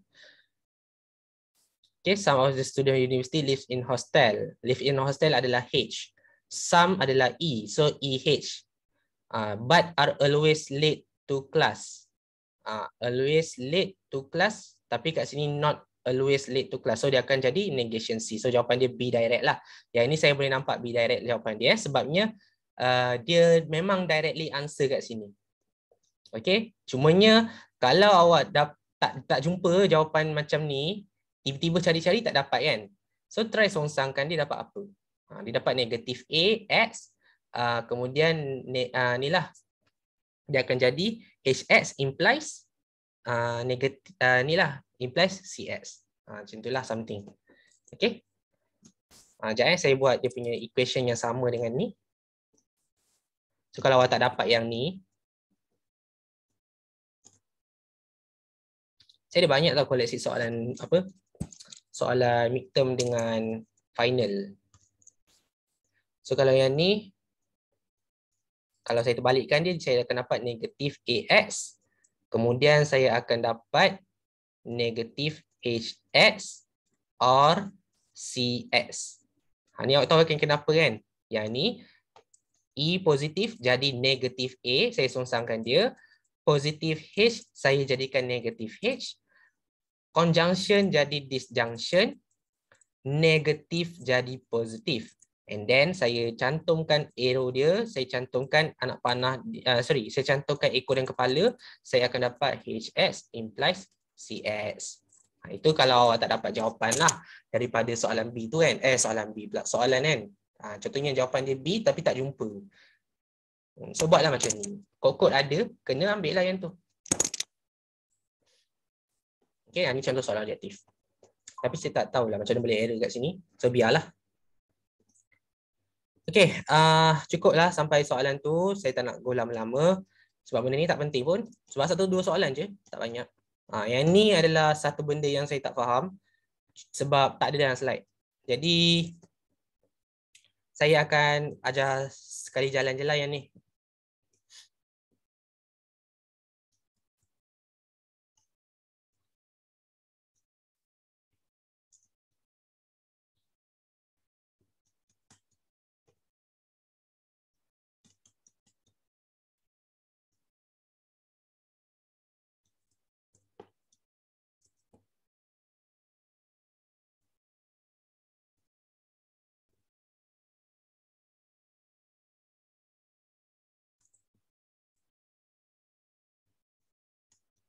Okay. Ni last soalan last. Boleh lihat kat sini. Translate dua perkara daripada statement tu menjadi logical expression dengan menjadikan dia firstly domain yang melibatkan student dalam kelas, yang kedua melibatkan kesemua orang. Macam mana tu? Apa soalan ni nak? Kita tak faham tau sebenarnya apa soalan ni nak. Dia cakap kita kena buat benda yang tadi tau, yang macam kita buat example 2 tadi tu, kita convertkan ayat ni kepada predicates and quantifiers. Cumanya dekat sini dia nak dua situasi. Di mana situasi pertama, domain dia, domain X domain X ni mewakili students dalam kelas. Okay, students dalam kelas. Student dalam kelas. Tapi yang kedua, second, X ni mewakili all. Mewakili semua. Jadi kan, kat sini awak kena tengok kat sini. Bila dia cakap student dalam kelas, maksudnya dia adalah student dalam kelas. Okay, dia adalah kat sini, SS. Okay, SS ni di mana student dalam kelas. Okay, dan bila dia cakap student dalam kelas tu adalah SS, dan di sini untuk soalan A, okay, bagi student dalam kelas, okay, dia tak cakap pun dekat sini untuk kolom all students in your class. Okay, maksudnya dia dah ambil SX ni, dia dah convertkan SX ni, menjadi U. Okay, dia dah jadikan U. Sebabnya U sama dengan students in your class. Nampak tak? Dia dah convertkan variable S menjadi U. Kenapa dia convertkan S jadi U? Dia jadi macam ni lah. Dia jadi macam ni, nampak ni? U kat sini. All students in MTK. Maksudnya, dia dah tak jadi, dia dah bukan lagi variable. Okay, dia bukan lagi variable macam dulu-dulu.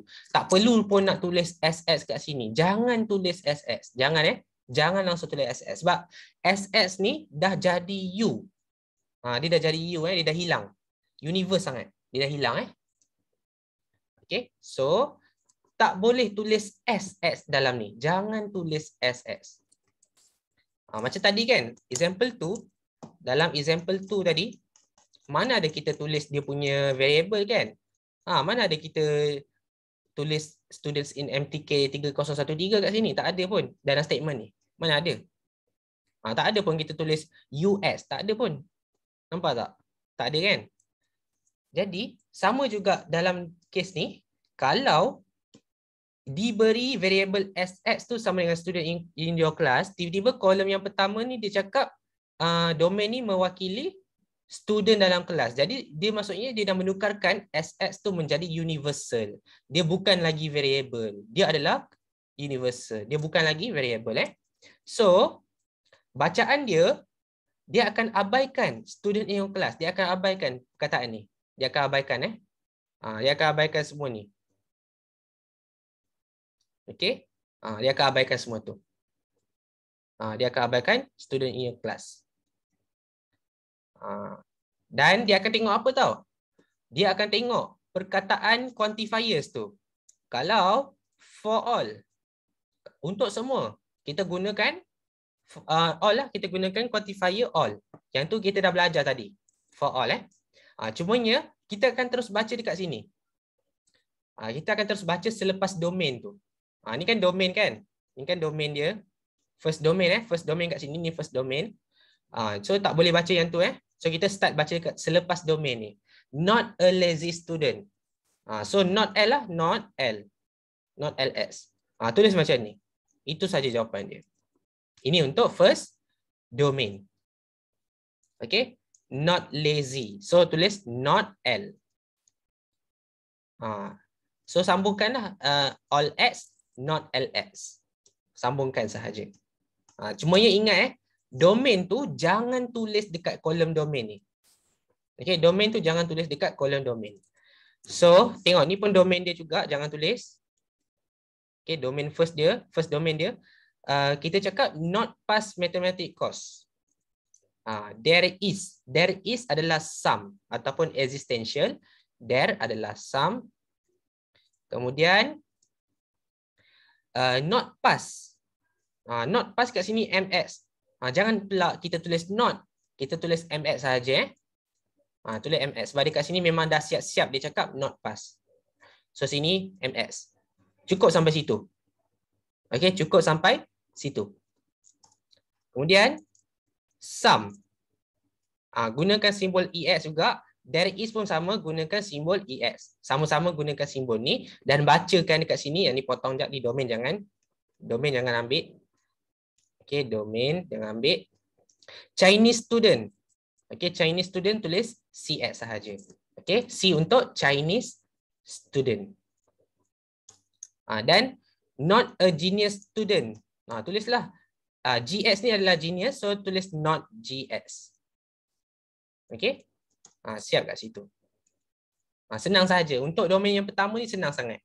Kita just jangan tulis domain tu. Okay. Jangan tulis domain tu. Potong domain tu. Okay.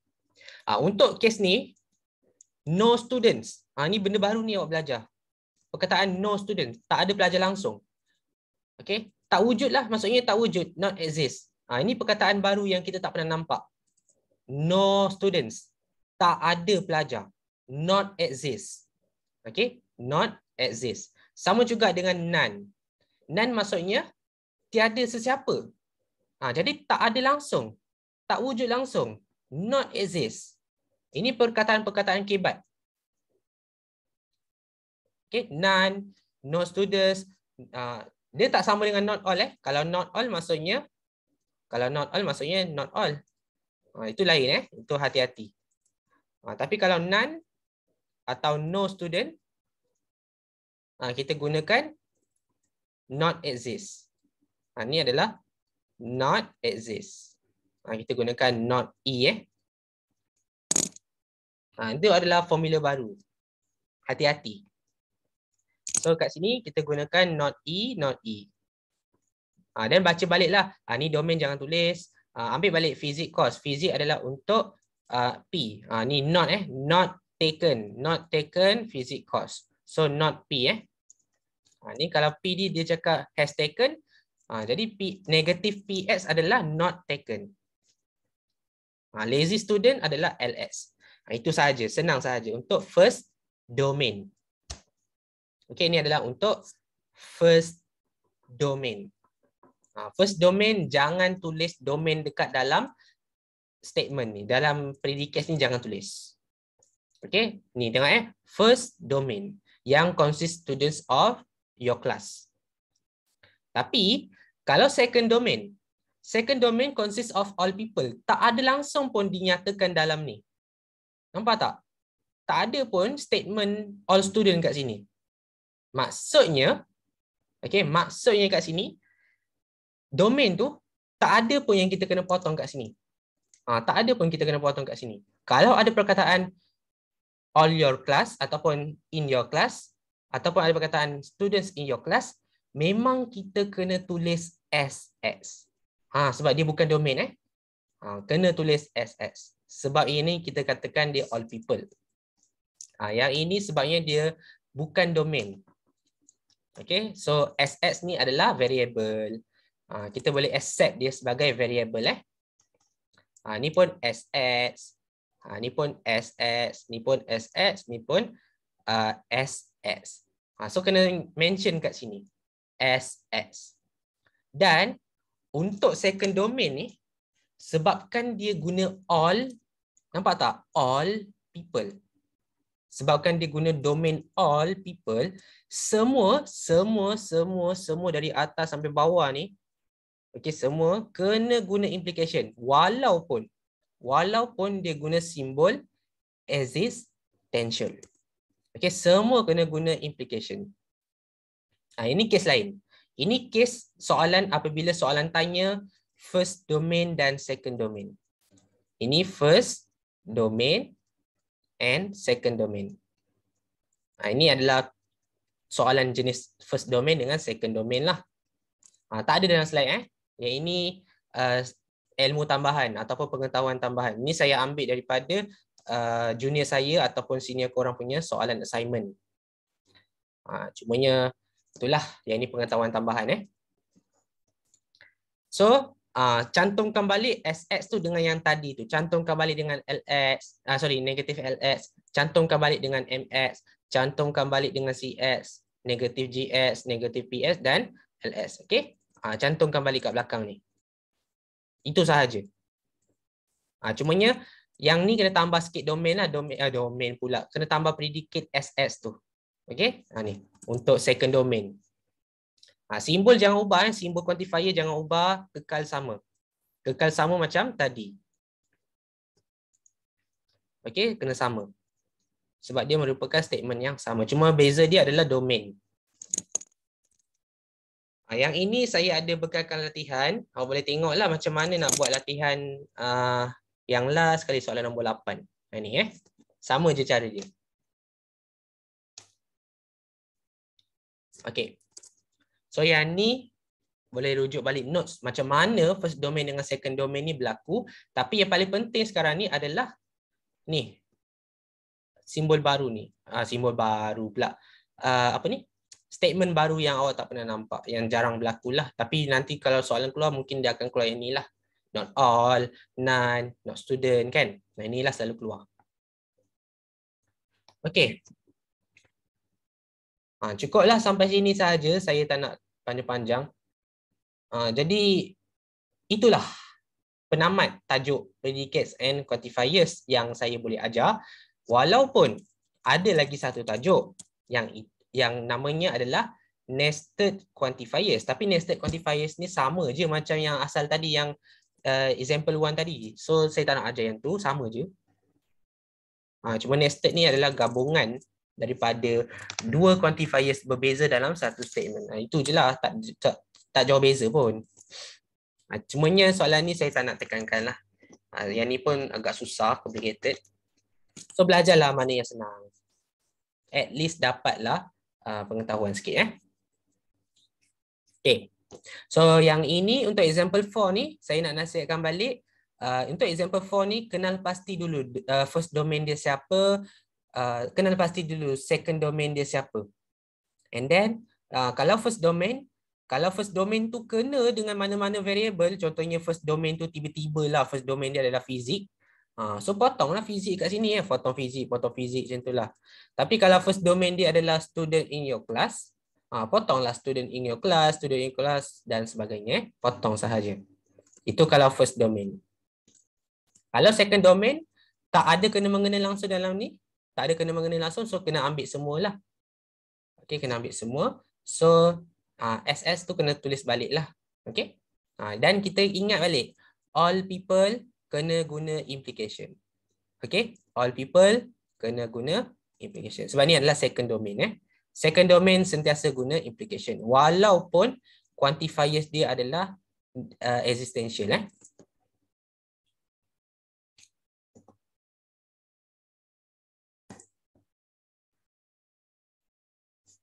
Okay. So dah pukul 10. Alright. So ini adalah, saya ulang balik, ini adalah Google Classroom. Memang latihan tak wajib. Tapi ingat, latihan yang saya bekalkan ni juga saya yang buat soalan dan saya yang buat jawapan. Kalau ada apa-apa masalah berkenaan dengan jawab soalan, bagi tahu sebab saya yang reka soalan ni sendiri. Tapi ada juga saya ambil daripada assignment ataupun slides ataupun Google. Saya gabung-gabung dan compile jadi soalan yang cantik lah. Cumanya kalau awak buat tu akan tambah lagi pengetahuan tambahan. Dan bukan kelas awak seorang saja saya ajar. Saya juga ajar kelas untuk degree yang ambil subjek calculus dan degree yang ambil subjek mathematics in engineering. So ada 3 subjek yang saya kena ajar. So banyak lagi slides yang saya kena buat. Jadi memang penat jugalah. So saya harap awak dapat manfaatkan segala notes yang ada dalam ni dan manfaatkan segala answers yang saya bekalkan. Okey. Jadi saya rasa itu sahaja berkenaan dengan predicates and quantifiers, dan next week kita akan sambung kepada 1.5. Sepatutnya 1.4 tau, tapi kat sini dia terus 1.5 terus. Kan? Notes ni saya cuma ada 1.5 terus. Rules of inference. Chapter 1 ni sangat banyak. Okey, chapter 1 ni sangat banyak, tapi sebenarnya senang. Okey? Dia senang lah. Okay, next attendance survey saya akan ambil. Dan kalau saya ajar laju sangat, awak boleh bagi tahu, suruh saya slow ataupun voice. Buka mic bagi tahu saya laju sangat ke apa ke, supaya saya boleh ulang. Sebab saya laju sebab kadang-kadang kejar masa.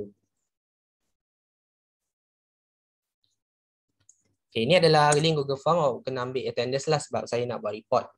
Okay, jadi itu saja daripada saya malam ni. Kalau ada apa-apa kekurangan boleh bagi tahu dalam form tu. Okay, sekian, terima kasih. Assalamualaikum dan selamat malam.